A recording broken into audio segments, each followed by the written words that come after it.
ہاتھی کا انتقام۔ ایک دانا شخص نے ایک قافلے کو جنگل کی طرف جاتے دیکھا۔ جنگل میں ہاتھی کے سوا اور کوئی جانور نہیں تھا۔ اس دانا شخص نے قافلے کے لوگوں کو یہ نصیحت کی کہ اس جنگل میں بھوک کی وجہ سے تم پر چاہے جیسی مشکلات اور مصیبتیں آئیں، لیکن تم ہاتھی کے بچے کو شکار کر کے نہ کھانا۔ اگر تم ہاتھی کے بچوں کا شکار کرو گے تو ان کی ماں ہتھنی اس کا بدلہ ضرور لے گی، لہٰذا ہاتھی کے بچوں کو ہرگز نہ چھیڑنا اور نہ کھانا۔ یہ نصیحت اس لیے بھی کر رہا ہوں کہ تم اپنی جان کو خطرے کے سپرد کرنے سے بچ جاؤ۔ گھاس اور پتوں پر قناعت کر لینا، لیکن ہاتھی کے بچوں کا شکار نہ کرنا۔ یہ نصیحت سن کر قافلے والوں نے دانا کا شکریہ ادا کیا اور جنگل میں اپنی راہ لے لی۔ جنگل میں چلتے ہوئے چند دنوں کے بعد حالات ایسے ہو گئے کہ ان مسافروں کو کھانے پینے کے لیے کچھ میسر نہ آیا۔ بھوک سے لوگ نڈھال ہونے لگے۔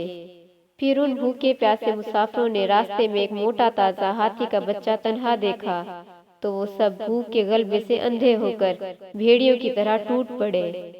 اسے جلد ہی شکار کر کے اس کا گوشت پکا کر سب نے اپنی بھوک مٹائی۔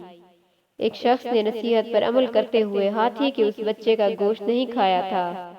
جب ان مسافروں کے پیٹ بھر گئے تو پھر ان پر غنودگی طاری ہو گئی اور وہ سب سو گئے۔ ادھر اپنے بچے کو ڈھونڈتے ہوئے ایک خوفناک ہاتھی ان سونے والوں کے سر پر آن پہنچا۔ اس ہاتھی نے سب سے پہلے اتفاق سے اسی شخص کا منہ سونگھا جس نے ہاتھی کے بچے کا گوشت نہیں کھایا تھا۔ ہاتھی نے اس شخص کے گرد 3 چکر لگائے۔ ہاتھی کو اس کے منہ سے کوئی مخصوص بو نہ آئی تو وہاں سے چلا گیا۔ پھر اس ہاتھی نے ہر سوئے ہوئے شخص کو منہ کو سونگھا، لہٰذا ہاتھی کو ہر ایک سے خاص بو آتی رہی کیونکہ انہوں نے ہاتھی کے بچے کا گوشت کھایا تھا۔